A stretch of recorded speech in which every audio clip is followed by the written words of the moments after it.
기도하시겠습니다. 좋으신 하나님 아버지, 오늘도 하루의 첫 시간 주님 앞에 나와서 말씀을 구합니다. 주님 말씀하옵소서. 저희들 캄캄하고 어두운 시기를 보내고 있습니다. 빛이 되어 주시고 또 저희들에게 소망이 되어 주시옵소서. 예수님의 이름으로 기도했습니다. 아멘. 성경 말씀, 오늘 요한복음 14장입니다. 요한복음 14장 1절부터 10절까지 있는 말씀 제가 봉독해 드리겠습니다. 요한복음 14장 1절부터 너희는 마음에 근심하지 말라. 하나님을 믿으니 또 나를 믿어라.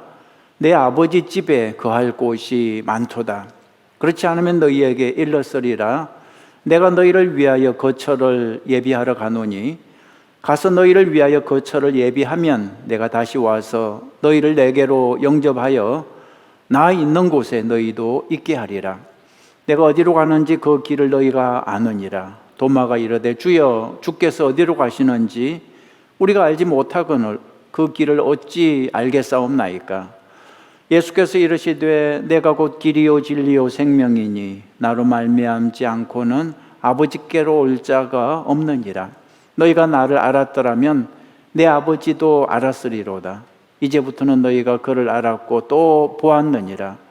빌립이 이르되 주여 아버지를 우리에게 보여주옵소서. 그리하면 족하겠나이다. 예수께서 이르시되 빌립아 내가 이렇게 오래 너희와 함께 있어되 내가 나를 알지 못하느냐? 나를 본 자는 아버지를 보았거늘 어찌하여 아버지를 보이라 하느냐? 내가 아버지 안에 거하고 아버지는 내 안에 계신 것을 내가 믿지 아니하느냐? 내가 너희에게 이러는 말은 스스로 하는 것이 아니라 아버지께서 내 안에 계셔서 그의 일을 하시는 것이라. 아멘. 할렐루야. 지난 시간에 이어서 말씀드리겠습니다.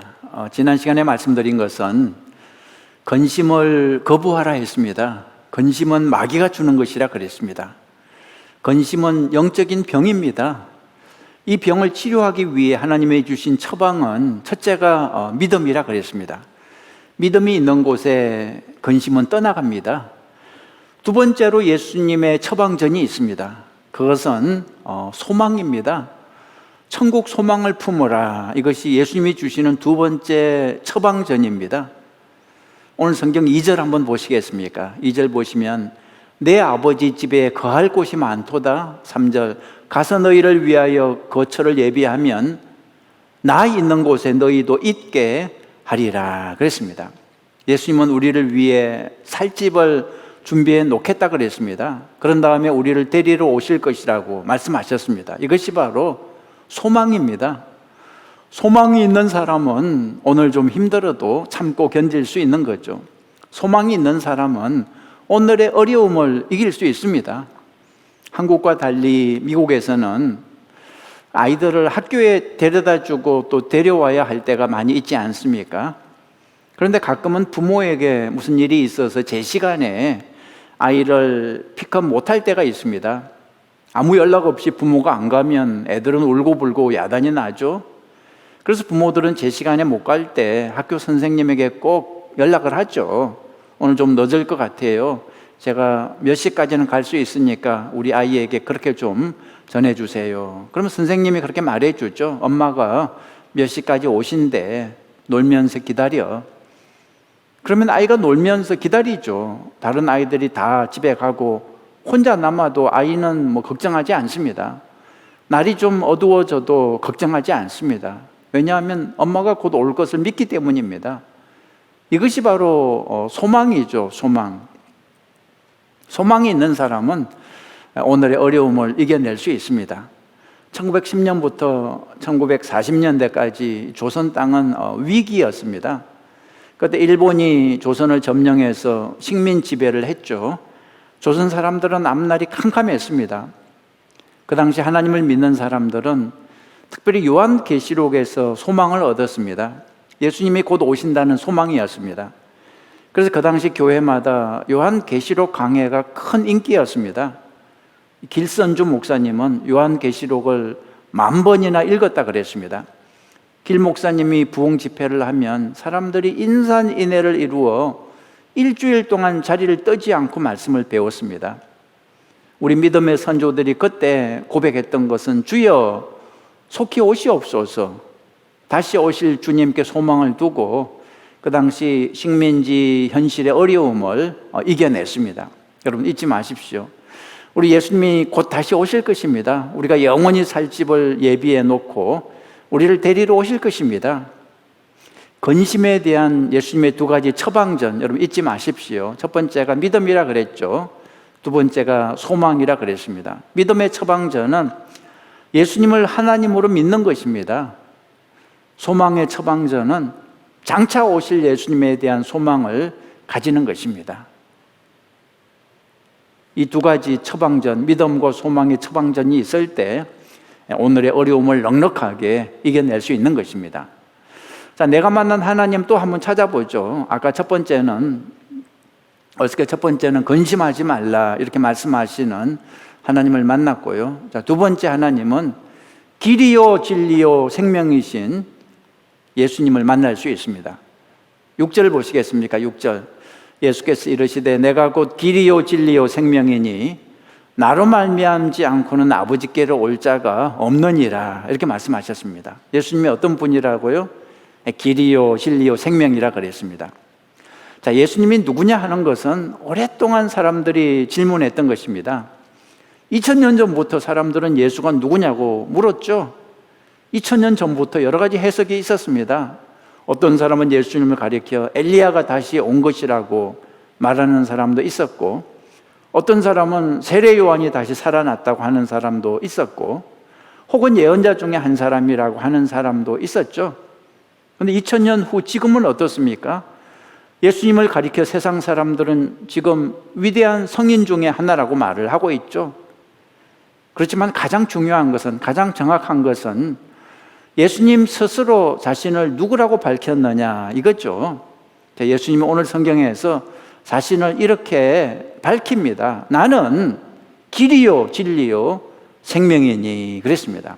예수님은 자신을 예언자 중에 한 사람이다 이렇게 소개하지 않았습니다. 예수님은 자신을 위대한 성인 중 한 사람이라고 소개하지 않았습니다. 예수님은 자신을 길이요 진리요 생명이라고 소개했습니다. 오래전에 제가 중국 선교를 갔을 때 치푸라는 곳을 방문했습니다. 치푸는 가보니까 공자 덕분에 먹고 사는 도시였습니다. 치푸는 공자의 고향인데 공자의 집이 있고 사당이 있는 곳입니다. 외국 관광객보다 중국 내에서 더 많은 관광객이 찾아오는 곳이었습니다. 중국에서는 공자를 최고로 숭배하고 있었습니다. 중국 공산당 모택동이 문화혁명 때 모든 우상을 다 썰어버렸는데 이 공자의 우상만큼은 건드리지 못했습니다. 모택동도 공자의 사당에 와서 절을 하고 갔고, 누구든지 중국의 지도자는 공자를 찾아와 절을 한다 그랬습니다. 중국 사람들은 공자를 신처럼 모시고 있었습니다. 그런데 여러분, 공자와 예수님의 차이가 무엇입니까? 공자는 사람이고 예수님은 하나님의 아들이라는 것입니다. 공자는 길과 진리를 찾는 사람이고 예수님은 길이요 진리 자체이신 분이죠. 여러분, 공자가 남긴 말 중에 이런 말이 있죠. 조문도야면 석사가이라, 이런 말이 있습니다. 조문도야면 석사가이라. 무슨 뜻입니까? 아침에 도를 들으면 저녁에 죽어도 좋다는 뜻입니다. 도는 길, 도자, 진리를 뜻합니다. 공자는 아침에 길과 진리를 발견하면 저녁에 죽어도 좋다고 말을 한 거죠. 공자는 어떤 사람입니까? 간절히 길을 찾는 사람이었습니다. 공자석가, 모하멧 이런 사람들은 모두가 길을 찾는 사람이었습니다. 모든 철학자가 길을 찾는 사람들이죠. 그런데 예수님은 특별했습니다. 길을 찾는 사람이 아니라 예수님 자신이 길이라 그랬습니다. 나는 길이요 진리요 생명이니 자신을 길이라고 소개했습니다. 자기를 길이라고 말씀하신 예수님은 아마 둘 중에 하나일 거예요. 진짜 길이든지 아니면 사기꾼이든지 둘 중에 하나입니다. 예수님이 진짜 길일까요? 아니면 사기꾼일까요? 예수님의 인격을 보고 우리가 판단할 수 있습니다. 2000년 동안 예수님의 인격을 검증했는데 그 결과 예수님을 사기꾼이라고 말하는 사람은 하나도 없습니다. 거의 100% 예수님을 존경하죠. 그렇다면 예수님은 길이 틀림없는 것입니다. 사도행전 4장 12절에 다른 이로서는 구원을 받을 수 없나니 천하 사람 중에 구원을 받을 만한 다른 이름을 우리에게 주신 일이 없음이라 그랬습니다. 예수님은 길이 틀림없다고 성경이 증거하고 있습니다. 요한복음 3장 16절 하나님이 세상을 이처럼 사랑하사 독생자를 주셨으니 예수 그리스도를 주셨으니 이는 그를 믿는 자마다 멸망하지 않고 영생을 얻게 하려 하심이라. 예수님이 길이요 진리요 생명이라는 거죠. 요한일서 5장 12절도 보시면 아들이 있는 자에게는 생명이 있고 하나님의 아들이 없는 자에게는 생명이 없느니라. 예수님은 길이요 진리요 생명이 분명합니다. 다른 길은 없습니다. 여러분, 천국 가는 길은 하나밖에 없습니다. 오직 예수님을 통해서만 영원한 생명을 얻을 수 있는 거죠. 자, 세 번째로 하나님은 어떤 분이십니까? 세 번째로 하나님은 평안을 주시는 분입니다. 오늘 성경에 그렇게 나와요. 27절 보시겠습니까? 27절 평안을 너희에게 끼치노니 곧 나의 평안을 너희에게 주노라. 내가 너희에게 주는 것은 세상이 주는 것과 같이 아니하니라. 너희는 마음에 근심하지도 말고 두려워하지도 말라. 하나님을 믿음으로 평안을 얻을 수 있다는 건데, 하나님을 믿음으로 평안을 얻은 사람들 제가 좀 소개합니다. 첫째, 한나가 있습니다. 한나. 구약 성경에서 사무엘의 어머니 한나는 마음이 처음에 편하지 않았습니다. 심히 고통스러웠습니다. 아들을 낳지 못해서 마음에 걱정, 근심, 슬픔이 가득한 여자였죠. 그런데 한나는 하나님께 기도하고 나서 걱정, 근심, 슬픔이 사라졌습니다. 하나님이 주시는 평안을 얻었습니다. 두 번째, 야곱이 있습니다. 야곱은 형 에서를 피해서 도망가다가 베델 광야에서 잠을 잤죠. 노숙을 했습니다. 광야의 들짐승 소리가 무서웠고 부모를 떠난 마음에 너무나 외로웠습니다. 그런데 꿈에 하나님을 만났죠. 그리고 평안을 얻었습니다. 세 번째, 사도 바울이 그랬습니다. 바울은 지중해 바다에서 광풍을 만나 배가 파선하게 됐죠. 배에 탄 모든 사람들이 걱정, 근심, 두려움 때문에 죽을 지경이 됐죠.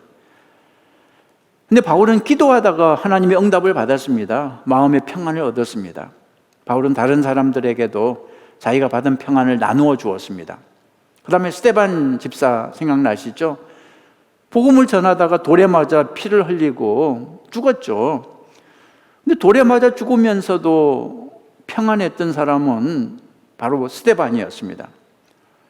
스데반은 성령 충만했기 때문에 그 돌에 맞아 죽으면서도 얼굴이 마치 천사의 얼굴과 같이 빛이 났죠. 오히려 돌 던지는 사람을 위해서 이렇게 기도했죠. 아버지여, 저들의 죄를 용서하소서. 또 누가 있습니까? 혈루증 여인. 혈루증으로 고생하던 여인이 그 당시 불치병이었습니다. 고칠 수 없는 병이었습니다.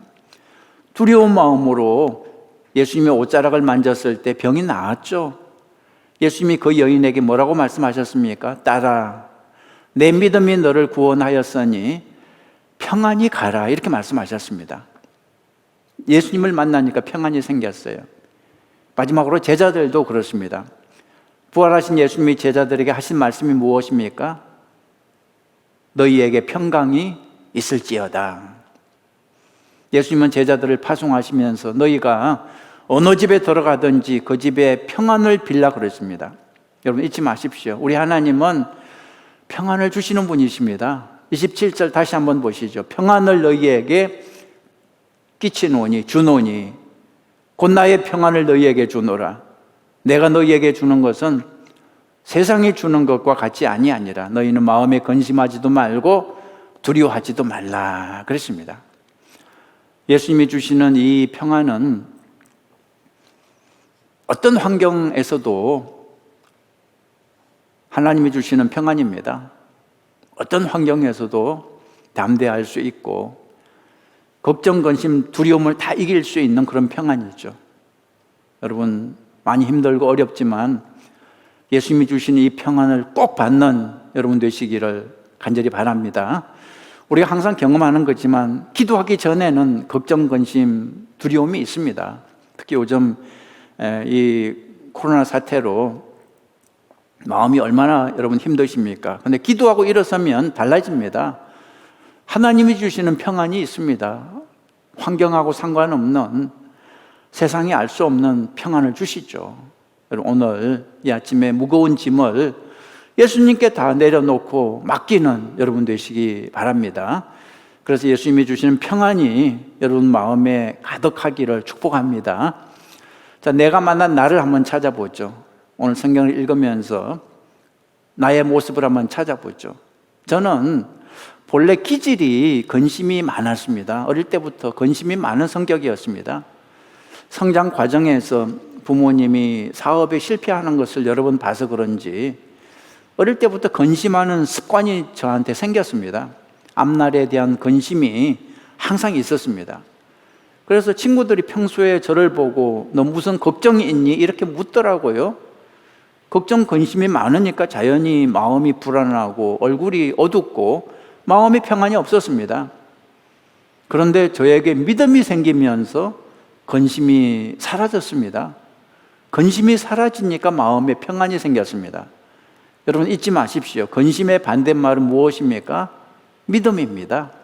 우리가 걱정하고 근심하는 이유는 환경 때문이 아니라 믿음이 없기 때문입니다. 그래서 근심의 해결책은 믿음입니다. 예수님을 믿으면 근심이 사라집니다.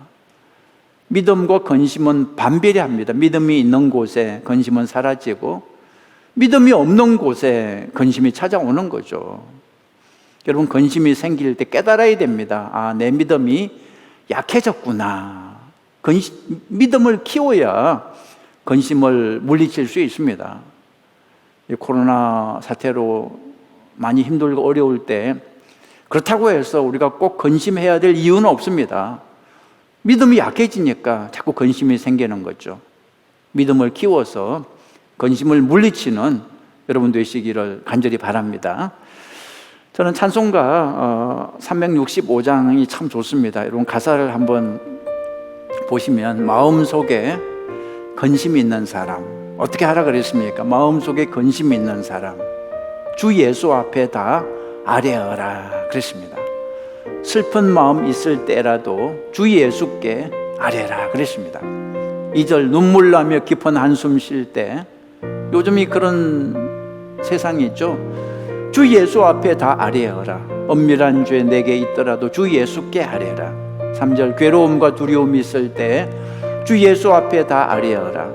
내일 일을 염려하지 말고 주 예수께 아뢰라. 죽음 앞에 겁을 내는 자여 주 예수 앞에 다 아뢰어라. 하늘나라 바라보는 자여 주 예수께 아뢰라. 후렴 보시면 주 예수 앞에 다 아뢰어라. 주 우리의 친구니 무엇이나 근심하지 말고 주 예수께 아뢰라. 무엇이나 근심하지 말고 주 예수께 아뢰라.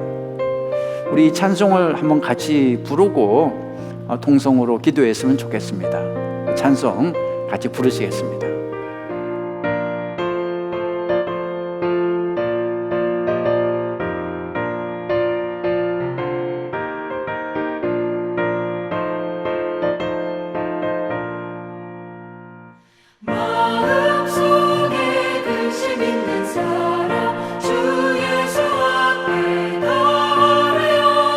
슬픈 마음 있을 때라도 주 예수께 아뢰라.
자, 기도 제목 드리겠습니다.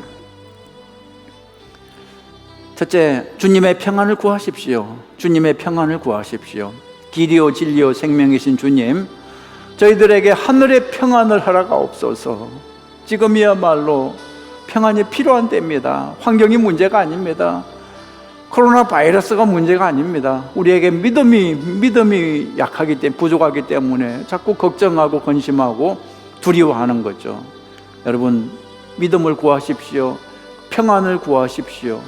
길이요 진리요 생명이신 주님, 저희들에게 하늘의 평안을 허락하여 주시옵소서. 그렇게 기도하시고, 두 번째, 큰 믿음을 구하십시오. 믿음으로 걱정, 근심, 두려움을 다 물리치게 하옵소서.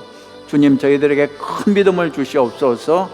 이 코로나 바이러스를 물리칠 수 있는 큰 믿음을 주시옵소서. 세 번째로, 교회 위에서 기도하십시오. 우리 교회가 이 어두운 세상에 빛의 사명을 감당할 수 있도록 여러분 어디서나 신령과 진정으로 예배하는 예배자들이 되게 하여 주옵소서. 그래, 교회를 위해서 기도해 주시기 바랍니다. 우리 같이 기도하겠습니다. 좋으신 하나님 아버지, 주님을 찬양합니다. 하나님 아버지, 세상이 캄캄합니다. 세상의 혼돈 속에 있습니다. 하나님, 저희들에게 하늘의 평안광을 허락하여 주시옵소서. 세상에 줄 수 없는 평강, 오직 길이요 진리요 생명이신 주님만이 주실 수 있는 평강을 저희들에게 허락하여 주시옵소서. 심히 마음이 불안하고 두려운 상태에 있습니다. 하나님, 저희들의 믿음 없음은 불쌍히 여기시고 큰 믿음을 주시옵소서. 흔들리지 않는 믿음을 주시옵소서. 세상을 보지 않고 오직 주님, 길이요 진리요 생명이신 주님, 하나님이신 예수 그리스도를 바라보면서 하나님, 우리의 믿음이 더욱더 강건해질 수 있도록 도와주시옵소서. 하나님 아버지, 저희들을 불쌍히 여기시고 하나님, 교회에서 예배당에서 예배를 드리지 못하고 있습니다. 그럼에도 불구하고 우리가 온라인으로 예배할 때 어디서나 하나님, 주님 성령 하나님 충만하게 임재해 주셔서 주님을 만나고 주님과 더욱더 친밀해지는 저희들 되게 하여 주시옵소서. 하나님 아버지, 속히 이 악한 바이러스가 끝나고 우리가 주님 전에 다 같이 모여서 예배하는 날이 속히 오게 하여 주시옵소서. 하나님, 이 코로나 사태를 우리가 다 회개하고 하나님 앞에 다 돌아오는 온 세상이 되게 하여 주시옵소서. 지금도 힘들고 어려운 교우들, 질병 가운데 또 사업의 어려움 가운데 하나님, 힘들고 어려워하는 교우들 불쌍히 여겨주시고 믿음을 다하여 주시옵소서. 소망을 다하여 주시옵소서. 이 어려운 때를 믿음으로 소망으로 이겨내는 저희들 되게 하여 주시옵소서.